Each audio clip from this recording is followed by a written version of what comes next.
Hello, welcome to VNews Broadcast Daily. I'm following at today's headlines. President Trương Tấn Sang held talks with his Russian counterpart Vladimir Putin on July the 27th. Female parliamentarians from 10 countries discussed gender equality at a seminar in Khánh Hòa province. The chief representative of the International Monetary Fund in Vietnam talks about the risk of deflation.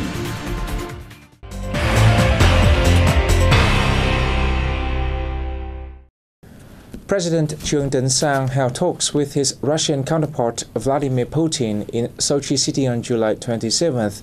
During their talks, the leaders agreed to elevate the Vietnam-Russia relations to a comprehensive strategic partnership. The two leaders noted with pleasure the dynamic development of the strategic partnership over the past time. Bilateral political ties have been strengthened, creating a firm foundation and strong drive for cooperation in all aspects. In particular, Vietnam and Russia have enjoyed strong development in economic trade cooperation, especially in the strategic fields of oil and gas and atomic energy. The two leaders stressed the need to broaden their cooperation in science, technology, education, and training. The two countries should soon establish the Vietnam-Russia Technology University in Hanoi and improve the efficiency of the Vietnam-Russia Tropical Scientific Technological Research Center. President Sang said Vietnam welcomes Russia's joining the World Trade Organization and highly values the country's role and activities as the chair of the 2012 Asia-Pacific Economic Cooperation Forum. President Putin praised Vietnam's active role and activities in ASEAN, as well as regional and international organizations.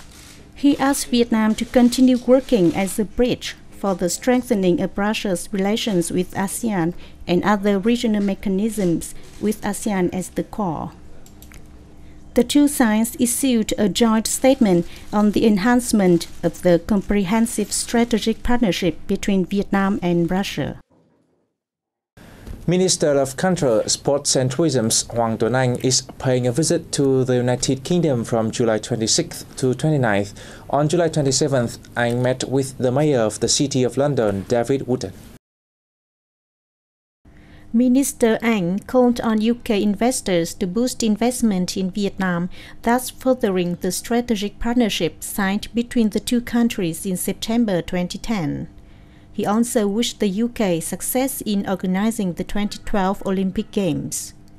The Lord Mayor said that many UK businesses want to invest in Vietnam, especially in banking, finance, insurance, sports, tourism, and infrastructure development. He said he plans to visit some Asian countries, including Vietnam, after the London Paralympics 2012 wraps up in September. More than 50 female parliamentarians from 10 countries attended an international conference on gender equality, which opened on July 27th in the southern province of Khánh Hòa. The two-day conference was jointly held by the Vietnamese National Assembly Committee for Social Affairs, the Vietnam Female Parliamentarians Group, and the United Nations Development Programme in Vietnam. National Assembly Vice Chairwoman Tòng Thị Phóng told the conference that it's necessary to share the real experience on female parliamentarians' role in promoting gender equality. The host country's experience drew a lot of attention as Vietnam has a high number of female deputies in the National Assembly. The number of young and ethnic minority deputies also accounts for a remarkable proportion in the country's lawmaking body. The event focused on discussing the progress and challenges in the process of integrating gender targets into parliamentary activities and implementing strategies and plans on gender equality. The participants, who came from Cambodia, Indonesia, Laos, Malaysia, Canada, the Republic of Korea, China, Sweden, Thailand, and Vietnam, also shared opinions on many global issues.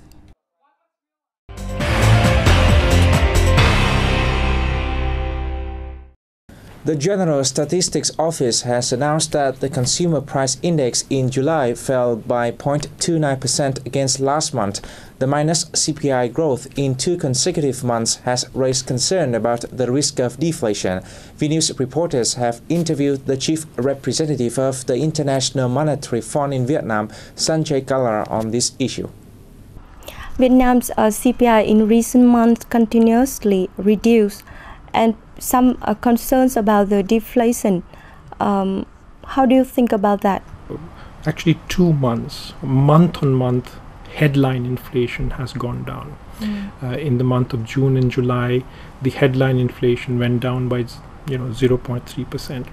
But a lot of that decline in headline inflation has come because the prices of food and fuel have been coming down. And as you know, the prices of food and fuel in the global economy have come down. So the impact of what is happening in the global economy is being felt in Vietnam. So that's one reason.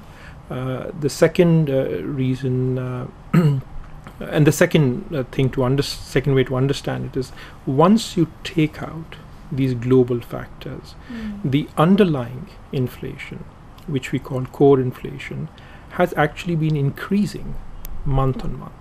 So there is no generalized decline in the price level. It's not like the prices of everything has been going down. Secondly, it's not as if prices have been going down for many, many months. We've seen this for only 2 months. We would not call it deflation. Deflation is a situation where prices are falling month after month for a long period of time. And in addition, there is a general weakness in demand. Vietnam has had growth in the first quarter and in the second quarter. It's low by Vietnamese standards, but it's not low by many other countries' standards.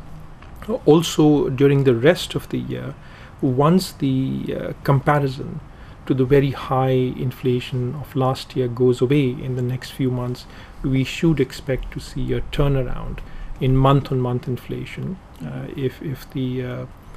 Unless there are further declines in commodity prices in the global economy, further declines in oil prices in the global economy, we should see inflation turn around during the second half of the year.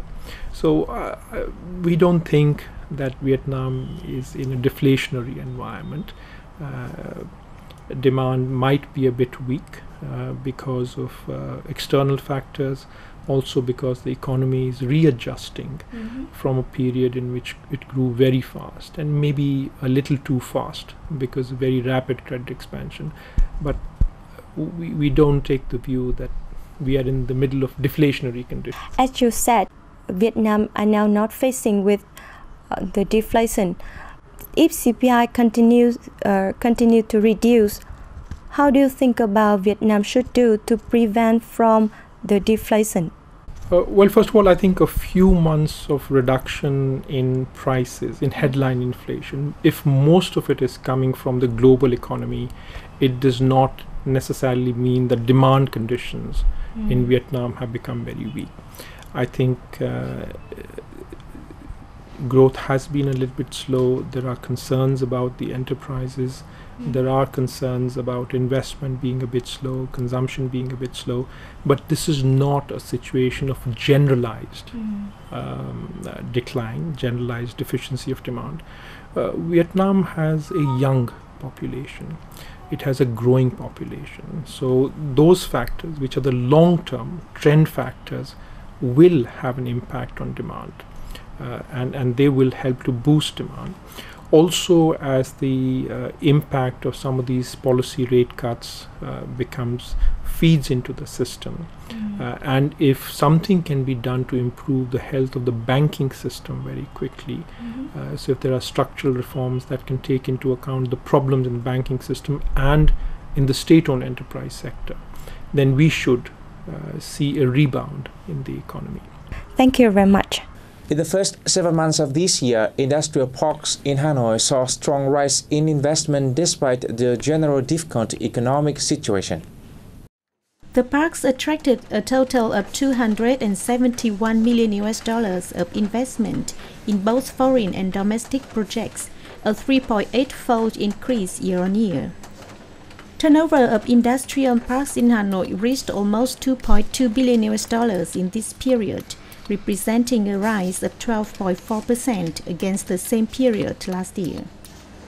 According to the management boards of industrial zones, the state management in Hanoi played an important role in supporting businesses to overcome difficulties and stabilize production. The management boards also facilitated business and manufacturing operations of enterprises operating in the zones. In the future, the boards will continue to enhance infrastructure to attract more investment. Their goal is to attract $300 million in investment this year, up 20% on the target set earlier. And that comes to the end of the news today. Thanks for watching and see you next time.